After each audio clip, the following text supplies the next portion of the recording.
আদিবাসী protection আইন কার জন্য? যাদের নিরাপত্তার জন্য তাদের উপরে কালকে আঘাত এনেছে মেদিনীপুর পৌরসভার চেয়ারম্যানের ভাইপো রাজা খান। তিনি প্রকাশ্যে কিল, চড়, ঘুষি, লাথি যত রকম প্রয়োগ করা যায় তিনি করেছেন। একদল দাঁড়িয়ে দাঁড়িয়ে দেখেছে। হয়তো তিনি গালাগালিও করে থাকতে পারেন। খেলার মাঠে এত বড় আইন হাতে তুলে নিতে পারেন? তিনি যেই হন, আশা করি রাজ্য সরকার আদিবাসী তফসিল জাতি প্রোটেকশন দপ্তর এ ব্যাপারে চূড়ান্ত পদক্ষেপ গ্রহণ করবেন, যাতে আগামী দিনে কোনো লোক এইভাবে তফসিল উপজাতি মানুষকে প্রকাশ্যে মারধর না করে।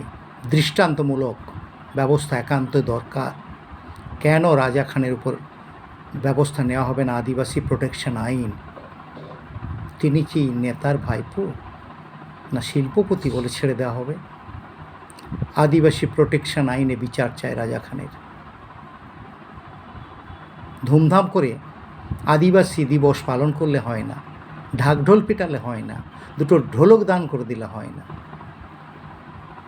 তাদের উপর যে প্রকৃত শোষণ হচ্ছে সেটা বন্ধ করা দরকার। হোক প্রতিবাদ।